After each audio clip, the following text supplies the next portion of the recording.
Sir అయితే కథల గురించి మీరు ప్రస్తావన చేశారు ఇందాక. అంటే సాహిత్యంలో నుంచి ఒకప్పుడు సినిమాలు వచ్చాయి. నవలలు సినిమాలుగా చాలా నవలలు తెలుగు నేల మీద చిరంజీవి గారే అసలు మొన్న ఒకసారి ఒక పరిశోధనలో లిస్ట్ అవుట్ చేస్తే నాగేశ్వరరావు గారితో పోటాపోటీగా చిరంజీవి గారి నవలా చిత్రాలు కూడా వచ్చినాయి. నంబర్ వైస్ తీసుకుంటే అంటే సాహిత్యం ఎండమూరి నవలలు కోదండరామరెడ్డి డైరెక్షన్లో చిరంజీవి హీరోగా 25 వచ్చాయి సార్. మామూలుగా ఓవరాల్గా 23 సినిమాలు వాళ్ళిద్దరు చేసింది. కోదండరామరెడ్డి గారు, చిరంజీవి 18 సూపర్ హిట్స్. అందులో 10 నవలలు టోటల్గా ఓవరాల్గా వీరేంద్రనాథ్ గారి నవలలు చిరంజీవి గారి హీరోగా సినిమాలు రూపొందాయి. అసలు సాహిత్యం సినిమా కోసం సృష్టించబడటం లేదా, లేకపోతే సృష్టించబడినటువంటి సాహిత్యం సినిమాకి అనుగుణంగా లేదా? అంటే బయట సినిమాని దృష్టిలో పెట్టుకుని కథలు రాయటం లేదు. ఇప్పుడు వస్తున్న యువకథ రచయితలు కావచ్చు, నవలా రచయితలు కావచ్చు. మొన్న బుక్ ఫెస్టివల్ అట్మాస్ఫియర్ మొత్తం ఒకసారి చూసిన తర్వాత పదే ఎందుకు బుక్ ఫెస్టివల్ అట్మాస్ఫియర్ని నేను గుర్తు చేయాల్సి వస్తుందంటే, రీసెంట్గా జరిగిన బుక్ ఫెస్టివల్లో నంబర్ ఆఫ్ పర్సనాలిటీస్ ఎవరైతే రైటర్స్ని చెప్పుకుంటున్నారో వాళ్ళు కథల పుస్తకం, కవితల పుస్తకం వేసుకుని అది బాగుందా బాగోలేదా, అసలు చదవరా పాఠకులు కాసేపు పక్కన పెడితే దీన్ని పట్టుకుని సినిమా పరిశ్రమకు వెళ్ళిపోవాలనేటటువంటి వాళ్ళే వందల సంఖ్యలో, 10ల సంఖ్యలో కాదండి, వందల సంఖ్యలో కనిపించారు. వాళ్ళని కాసేపు నిలబెట్టి 10 నిమిషాలు 15 నిమిషాలు సీరియస్గా సినిమాల గురించో సాహిత్యం గురించో మాట్లాడితే ఎవరికి ఏ విధమైన అవగాహన లేదు. ఇది చాలా ఒక భయంకరమైన పోకడలాగా కనిపించింది. అంటే అధ్యయనం అంటే ఒక 5% అధ్యయనం చేస్తున్నారు, చాలా సీరియస్గా ఉన్నారు. ఒక 95% జంక్ అనమాట. అసలు ఎందుకు ఇటువంటి వికృత పోకడలు అసలు ఎందుకు వస్తున్నాయంటారు? అంటే ఇందాకనే మనం మాట్లాడుకున్నట్టు మన తెలుగు ఫిల్మ్ ఇండస్ట్రీ హీరోసెంట్రిక్. అధికార కేంద్రం ఆయనే. అంతే. హీరోకి ఏమిటి చిరంజీవిని ఫలానా ప్రేక్షకులు ఫలానా రకంగానే చూస్తారు అనేది ఒక టెంప్లెట్ ఫిక్స్ అయిపోయింది. బాలకృష్ణ ఫలానా రకంగానే చూస్తారు అని. దాని నుంచి మన వాళ్ళు బయటపడలేకపోవడం అనేది ప్రధానమైన కారణం సార్. ఇందాక మనం అనుకున్నట్టు చిరంజీవి కానీ బాలకృష్ణ కానీ వాళ్ళు ఒక ప్రత్యేకమైన సినిమాలు ఏమైనా చేద్దాం, మంచి సినిమా ఏదైనా చేద్దామనే ఆలోచనతో వాళ్ళు ముందుకు వచ్చి వాళ్ళు ఈ హీరోసెంట్రిక్ ఇదిలోంచి బయటకు వచ్చేస్తే చాలామంది చెప్తుంటారు, ఓ చిన్న క్యారెక్టర్ ఎవరన్నా హీరోని అంటే బాలకృష్ణనో చిరంజీవిని చెంపదెబ్బ కొట్టాల్సి వస్తే చాలా యాతన పడిపోతారట ఆ రోజు సెట్లో అందరు కూడా. చిరంజీవి గారిని కొడితే ఎలాగా, బాలకృష్ణ గారిని కొడితే ఎలాగా, కొట్టేవాడు కూడా భయపడతాడట. అసలు వాడు కొట్టేవాడికి కొట్టే ధైర్యం ఉండదు. ఇది అవసరమా చెప్పు? చిరంజీవి అనేవాడు చిరంజీవి కాదు, అక్కడ క్యారెక్టర్ పాత్ర. తను తినే పాత్ర అయితే తను తినాలి అంతే. కోదండరామరెడ్డి గారి ప్రస్తావన ఇందాక వచ్చింది కాబట్టి చిరంజీవి గారు బాలకృష్ణ గారికి సంబంధించి ఒక విషయం నేను మీకు గుర్తు చేస్తాను సార్. Don't think otherwise. పర్లేదు. ఛాలెంజ్ సినిమా షూటింగ్ సమయంలో డబ్బు టు ది పవర్ ఆఫ్ డబ్బు ఒక డైలాగ్ అంటే ఒక 2 వాక్యాలు ఒక ఫ్లోలో చిరంజీవి గారి డైలాగ్స్ ఉంటాయి. రామ్మోహన్ రావు గారిని ఛాలెంజ్ చేసే సన్నివేశంలో ఒక 2 లైన్లు చిరంజీవి గారికి కొరుకుడు పడలేదంట. ఆయన వాచకానికి అవి కూర్చోవటం లేదు చెప్పడానికి.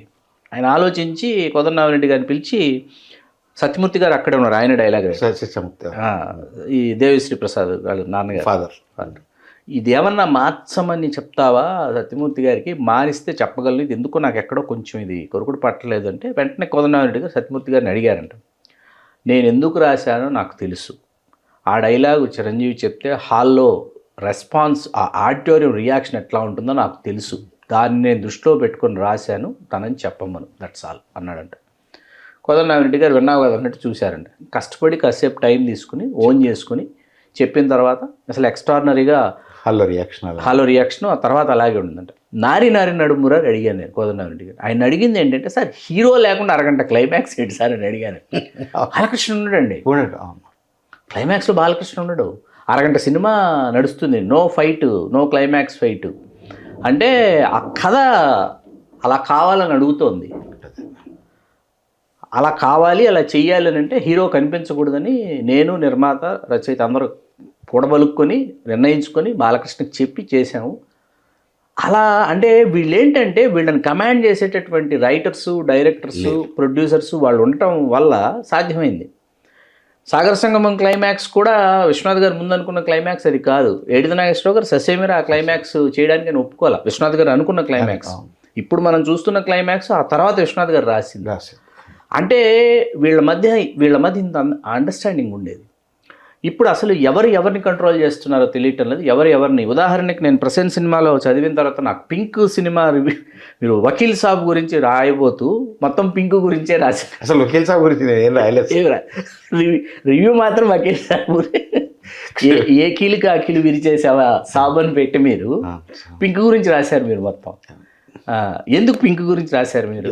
పవన్ కళ్యాణ్ అభిమానులు కొడతారని భయంతో. క్షమించాలి నిజంగా. అంటే మీరు అంటే సోషల్ మీడియాలో ఆ ప్రాబ్లం ఉంటుంది. మీరు పెట్టాక దాని కింద కామెంట్స్ చూడండి. చూస్తాను సార్. అయ్యో నాకు కూడా చాలా అద్వితీయమైన బిరుదులు ఇస్తుంటారు. పొరపాటున మనం బాలకృష్ణ సినిమా తిట్టామనుకోండి సార్, అయితే నువ్వు చిరంజీవి ఫ్యాన్ అన్నమాట. ఆ పార్టీలోకి అంతే. మనం చిరంజీవిని తిట్టామనుకోండి, ఓహో అయితే నువ్వు బాలకృష్ణ ఫ్యాన్ అన్నమాట అంటారు. ఒక్కొక్కసారి అంటే భయపడింది ఏమీ లేదు నిజానికి. నేను నిజానికి వకీల్ సాబ్ సినిమాని ఏ కీలు కాకీలు విరిచేశాను. దాంట్లో కేవలం పేరు పెట్టలేదు అంతే. నేను కొంచెం నాకేంటంటే సాహిత్య విమర్శతో పరిచయం ఉండడం వల్ల మీకు అంటే అందులో ఖాదర్ మొహిద్దీన్ కూడా ఈ పుస్తకంలో ఆ మాట అన్నాడు. అంటే ప్రసేను సినిమా విమర్శకి సాహిత్య విమర్శకు ఉండాల్సినటువంటి లక్షణాన్ని రాశాను. నేను నిజంగా ఆ పని చేస్తాను, నేను చేస్తాను. కనుక అదే కారణం సార్, అంతే. కేవలం భయం. ఆ భయాన్ని కూడా అధిగమించడానికి డర్కే ఆగే జీతాయి అని అట్లా దొంగ వేషాలు వేస్తుంటాం. వేసిన ఇవాళ వకీల్ సాబ్ విడుదలైపోయింది, కమర్షియల్గా పాస్ అయిపోయింది. అసలు మీరు ఆ ఎత్తుకున్న ఎత్తుగడే అసలు ఆ పింక్ గురించే రాసుకుంటే రాశారు సార్. అంటే నేను దానికి ప్రధానంగా సార్ అంటే దాంట్లో మీకు పింక్ అడ్వర్టైజ్మెంట్లో 4 అమ్మాయిలు ముందు నిలబడితే వెనక అమితాబ్ బచ్చన్ ఉంటాడు. మనకి వకీల్ సాబ్కి వచ్చేసరికల్లా పవన్ కళ్యాణ్ ముందు ఉంటే 4 అమ్మాయిలు వెనక ఉంటారు. పోస్టర్ ఫస్ట్ రిలీజ్ అయిన పోస్టర్ ఇది. నేను దాని మీద కాన్సన్ట్రేట్ చేసి అదే సినిమా కంటెంట్ అంతా కూడా అదే చెప్పేసింది. మీకు అమితాబ్ బచ్చన్ ఎక్కడ కూడా మీకు చాలా కూల్గా కామ్గా ఉంటాడు సినిమాలో, ఇతనిలాగా ఉంటాడు. చాలా సెటిల్డ్ అసలు. ఫస్ట్ హాఫ్ మొత్తం ఆల్మోస్ట్ ఆల్ మాస్క్ అంతే ఉంటుంది, ధరించి ఉంటాడు, అంతే ఉంటుంది. ఎక్కడ కూడా మీకు అతి ఉండదు.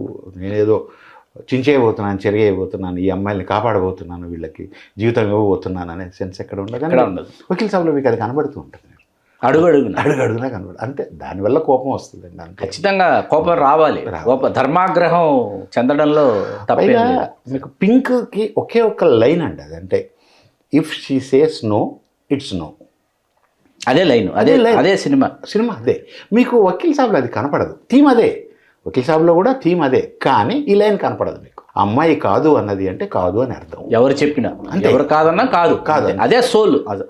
కథ మొత్తానికి ఆ లైన్లోనే ఉంటుంది. మీకు వకీల్ సాబ్లో అది కనబడదు. అట్లాంటప్పుడు మన లాంటి వాళ్ళకి, కొంచెం సెన్సిబుల్గా ఉండే వాళ్ళకి, కొంచెం సాహిత్యంతో పరిచయం ఉన్న వాళ్ళకి, సమాజాన్ని భిన్నంగా చూద్దాం అనుకునే వాళ్ళకి కొంచెం బాధ వేస్తుంది. ఆ బాధలోంచి రాసింది.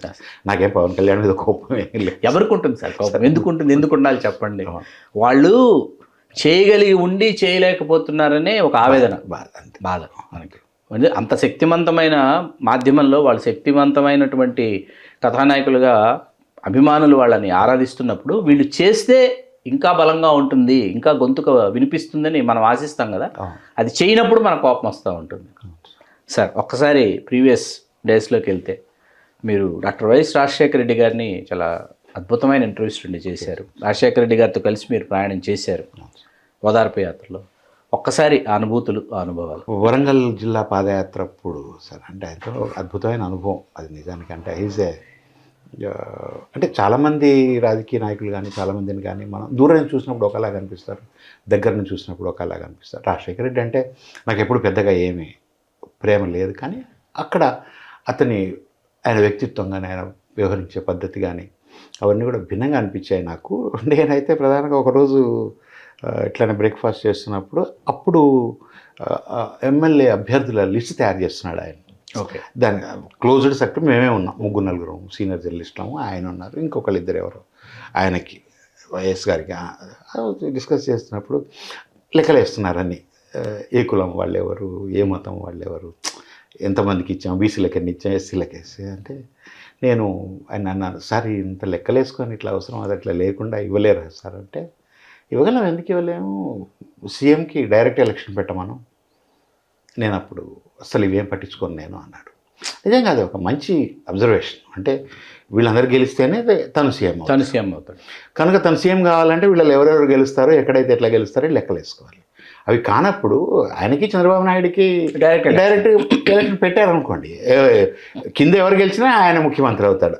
అది అట్లాంటి ఆలోచన ఉన్న మనిషి. చాలా చాలా ఆయనకి విజన్ ఉంది. అందుకే నేను యాత్ర సినిమా రివ్యూ రాసినప్పుడు నేను అది మెన్షన్ చేశాను. నిజానికి నాకు అంటే ఈ ఫ్రీబీస్ నాకు నచ్చని వ్యవహారం పొలిటికల్ వ్యవహారం అనుకోండి. అది ఈ ఉచితాలన్నింటినీ కూడా నేను అసలు పూర్తిగా ప్రతి చోట నేను వ్యతిరేకిస్తూ చేశాను. కానీ యాత్ర చూస్తున్నంతసేపు మీకు ఎక్కడ కూడా అన్ని ఫ్రీబీస్ సమంజసంగానే ఏర్పాటు చేశారనిపిస్తుంది. తర్వాత వాటి దుర్వినియోగం జరిగింది అనేది మనకి ఉంటుంది. నేను అక్కడ యాత్ర సినిమాని నేను పాజిటివ్ రివ్యూ ఇచ్చాను. నేను ఎక్కడ దాని గురించి నెగిటివ్గా రాయలేదు. అట్లా YSR is a great politician, అందులో డౌట్ లేదు. సార్ మళ్ళీ ప్రస్తుతానికి వస్తే, మీరు రివ్యూలు రాసినటువంటి సినిమాలలో వెంటనే వెళ్ళిపోయి రివ్యూ రాసేయాలి అని మీకు అనిపించిన సినిమా ఇది సార్? వెంటనే సినిమాని రివ్యూ చేసేయాలి, అద్భుతంగా రివ్యూ చేయాలి, అంత అద్భుతంగా ఉంది, ఈ సినిమా గొప్పదనాన్ని అసలు నేను తెలియజేయాలని మీకు అనిపించిన సినిమా ఇది సార్? అంటే తెలుగులో ముందుగానే ఫలానా సినిమా గొప్పగా ఉంటుంది అని ఊహించే పరిస్థితులు లేవు సార్. ముందుగా లేవు సార్. చూశాక బాగా నచ్చితే బాగా నేను అనే ఒక సినిమా ఉంది, నాని ప్రొడ్యూస్ చేసిన సినిమా. లిటరల్లీ నేను చెప్తున్నాను సార్, నేను ఆ సినిమా చూసినప్పుడు 11 మంది ఉన్నారు థియేటర్. మొదటి రోజు నేను యూజువల్గా నేను రాసిన రివ్యూలు అన్నీ కూడా మొదటి రోజు మార్నింగ్ షో చూసి ఇంటికి వచ్చి రాగానే అన్నం తిన్నాక సిస్టమ్ మీద కూర్చుంటాను. 40 minutes ఆర్ 1 hour రాసేస్తాను. 3:30 కల్లా నేను ఫేస్బుక్లో పోస్ట్ చేస్తాను. ఇది నా సిస్టమ్. ఒకరోజు చూసినప్పుడు 11 మంది ఉన్నారు సార్. ఐ వాజ్ షాక్డ్ అనమాట. ఆ సినిమా నేను రివ్యూ రాశాక ఎంతమంది నాకు ఫోన్లు చేశారంటే, నువ్వు రాయడం వల్ల అది చూసాం, సినిమాకి వెళ్ళాం, లేకపోతే మేము మిస్ అయ్యేవాళ్ళం అని ఎక్స్పీరియన్స్ మిస్ అవుతాం ఖచ్చితంగా, థియేట్రికల్ ఎక్స్పీరియన్స్. ఇంకా కొంతమంది అయితే, నువ్వు రాయకముందే మేము ఈ సినిమా చూసాము, కానీ నువ్వు రాశాక కానీ మాకు ఆ సినిమా అర్థం కాలేదన్న. అది గ్రేట్ కాంప్లిమెంట్. అది నువ్వు రాశాక కానీ మాకు ఆ సినిమా అర్థం కాదు. నిజంగా మీరంటే ఫేస్బుక్లో వెనక్కి తిరిగి చూస్తే కింద కామెంట్స్ ఉంటాయి, అవి నిజం కూడా. అది నేను అలానే చూశాను. అట్లా సినిమాలు కొన్ని ఉంటాయి సార్. అమృత అయితే నేను ఇంకొక స్నేహితురాలతో కలిసి చూశాను. తను కూడా రివ్యూలు రాసేది. ఇద్దరం అసలు సినిమా బయటకు వచ్చాక బ్లాంక్ అయిపోయి, అది పేపర్లో వచ్చాక అమ్మాయి అడిగింది, ఇంత కవిత్వం రాయాలా సినిమా రివ్యూలో అని అడిగింది. అది కవిత్వం ఏమీ లేదు, ఇట్స్ ఫీలింగ్, మీరు చెందిన అనుభూతి అంతే అమృతకు సంబంధించి. అట్లా చూసిన తర్వాత నేను మంచిగా రాయాలి అనుకునే సందర్భంగా ఉన్నాయి. నాకు ఇంకో చెడ్డ అలవాటు ఉంటుంది. నేను ఎవరిని ఫస్ట్ డే మార్నింగ్ షోకి వెళ్తున్నప్పుడు నేను ఎవరిని నా వెంట వస్తానని ఎవరిని అడిగినా వద్దని చెప్తాను. ఎందుకంటే నేను వాళ్ళతో మాట్లాడను. ట్రూలీ ఫోకస్డ్ ఆన్ మూవీ అంతే. నేను అసలు వేరే మధ్యలో డిస్కస్ చేయను. ఇది ఎట్లా ఎందుకుంది, ఇది ఇట్లా ఎందుకుంది డిస్కస్ చేయను. కనుక నా పక్కన ఎవరిని వచ్చి చూస్తే వాళ్ళకి ఖచ్చితంగా పరమ బోర్ కొడుతుంది. ఇద్దరం సినిమాకి ఎందుకు వెళ్తాం, సరదాగా 2.5 గంటలు ఎంజాయ్ చేయడానికి వెళ్తాను. అందుకే నేను రావద్దని చెప్తాను. కనుక నేను అంత ఫోకస్డ్గానే చూస్తాను, అట్లానే రాస్తాను. చాలా సినిమాల్ని, నచ్చిన సినిమాల్ని నేను ఎంత ప్రేమతో రాశాను, నచ్చిన సినిమాల్ని అంత కోపంతోనూ రాశాను. కోపం అంటే నాకు సినిమా బాగుండాలనేది, సినిమా కూడా సాహిత్యం అనేది నా ముందు మాట. నా బాధ అది సార్. సినిమాని సాహిత్యకారులు సాహిత్యంగా చూడరు. నేను ఈ పుస్తకం వచ్చినప్పుడు తెలుగులో ఒక ప్రధాన సాహిత్య పేజీ వచ్చే పత్రిక ఎడిటర్ని నేను అడిగాను, దీని గురించి ఒక చిన్నపాటి ఇంటర్వ్యూ సాహిత్య పేజీలో వేయచ్చు కదా. సినిమా కదా అన్నాను. సినిమా కూడా సాహిత్యమే కదా. సినిమా అసలు సాహిత్యం లేకుండా ఎట్లా ఉంది? సంభాషణలు ఉంటాయి, పాటలు ఉంటాయి, music it self is the literature, ఇవన్నీ ఉన్నాయి కదా. పాత్రల నిర్మాణం అంతా కూడా సాహిత్యమే కదా. సినిమాని ఎందుకు సాహిత్యం కింద తీసుకోరు? సినిమాని సాహిత్యం కింద తీసుకున్నంతగా మనం సినిమాని చెడగొట్టాం. ఆ ఎడిటర్ ఆర్గ్యుమెంట్ కరెక్టే, నేను కాదన్నా. నా బాధనే చూడాలని ఏం లేదు. కనుక నేనైతే చాలా సినిమాలు, నేను రివ్యూ అంతా, ఏ రివ్యూ అయినా సరే అందులో నేను హోల్ హార్టెడ్గా రాశాను, సోల్ఫుల్గా రాశాను, నాకు అనిపించింది రాశాను. కొన్ని అంటే ఓవర్ యాక్టివ్గా రాసినట్టుగా ఉండొచ్చు, లేదు కొంచెం ఎక్కువ తిట్టినట్టుగా ఉండొచ్చు, లేదా ఎక్కువ పొగినట్టుగా ఉండొచ్చు. ఇట్లా ఉండొచ్చు, కానీ వాట్ ఎవర్ ఐ ఫెల్ట్ అది నేను రాశాను, అంతే. సార్, దృశ్యం సినిమా 3వ భాగం వస్తుందని ఫేస్బుక్లో మోహన్ లాల్ గారికి సంబంధించినటువంటి ఆ ప్రొడక్షన్ హౌస్ వాళ్ళు పోస్ట్ చేశారు. చేస్తే కింద నేను కామెంట్స్ చూశాను ఫేస్బుక్లో, మన కామెంట్స్, తెలుగు వాళ్ళ కామెంట్స్. సార్ దయచేసి ఈ సినిమా మలయాళంలోనే కాకుండా తెలుగులో కూడా మీ వెర్షన్ విడుదలయ్యేలాగా చూడండి సార్ అని పెట్టారనమాట. ఇక్కడ మనకు దృశ్యం 1, దృశ్యం 2 వెంకటేష్ గారు చేసింది హిట్టే కమర్షియల్గా. కానీ మన ప్రేక్షకులు పెట్టిన కామెంట్ చూసిన తర్వాత దీన్ని మీరు ఎట్లా విశ్లేషిస్తారు? అంతే సార్, అంటే సేమ్. అంటే మళ్ళీ ఇక్కడ వెంకటేష్ హీరో అయ్యేసరికల్లా కొంత పాత్ర లక్షణ మాత్రం అప్పటికి కూడా వెంకటేష్ని ఒప్పుకోవాలి. అంటే చిరంజీవి బాలకృష్ణలా కాదు వెంకటేష్ కొంత తను తగ్గడానికి కొన్ని చోట్ల దానికి మనకి నారప్ప కూడా ఒక ప్రత్యక్ష అంగీకరిస్తారు. అది ఉంది. అయితే దృశ్యానికి సంబంధించినంత వరకు చూసుకుంటే మాత్రం అదొక, అంటే దృశ్యం 2 పెద్దగా నాకు నచ్చలేదు సార్. దృశ్యం 1 ఉన్నంత ప్యాక్డ్గా దృశ్యం 2 ఉండదు. కొంచెం దృశ్యం 2లో కొద్దిగా కమర్షియల్ లిబర్టీస్ ఎక్కువ ఉన్నాయి. కొంత అంటే అసాధ్యమేమో అనిపించేటటువంటి సంఘటనలు ఉన్నాయి కదా. గ్రిప్పింగ్గానే ఉంది, నేను కాదనట్లేదు, కానీ 1 అంత బాగాలేదు. 3ని ఏం చేస్తారో చూడాలి. ఎందుకంటే 2తో అయిపోయింది కదా, అయిపోయింది. 3 ఏం చేస్తారు నిజంగా అందరినీ ఉన్నాం. ఇప్పుడు 1లో అంటే సరే శవం బయటికి తీయడం, ఏ కేసు అయినా పూర్తి కావాలంటే మృతదేహం దొరకాలి అన్నదాన్ని సెకండ్ పాయింట్ కింద చేశారు. ఇది నేను సరే చేస్తానులేండి, అంటే మన క్రియేటివిటీకి ఏం తక్కువ లేదు, మన వాళ్ళు చేస్తారు, కానీ ఎంతవరకు రీజనబుల్గా ఉంటుంది అనేది ఒప్పుకోవాలి. వెంకటేషే మళ్ళీ ఎందుకు అజయ్ దేవగన్ కూడా అంగీకరిస్తారు సార్. అజయ్ దేవగన్ కూడా అసలు అపహరణ ఎంత గొప్ప సినిమా, అద్భుతం కదా, చాలా చాలా అట్లా చేస్తారు. వెంకటేషే మళ్ళీ 3లో కూడా హీరో అవుతే, అంటే మలయాళం వచ్చి మళ్ళీ రైట్స్ కొని మళ్ళీ తీసి మళ్ళీ అయితే పర్లేదు, రీజనబుల్గానే ఉంటుంది అనుకుంటున్నాను నేను.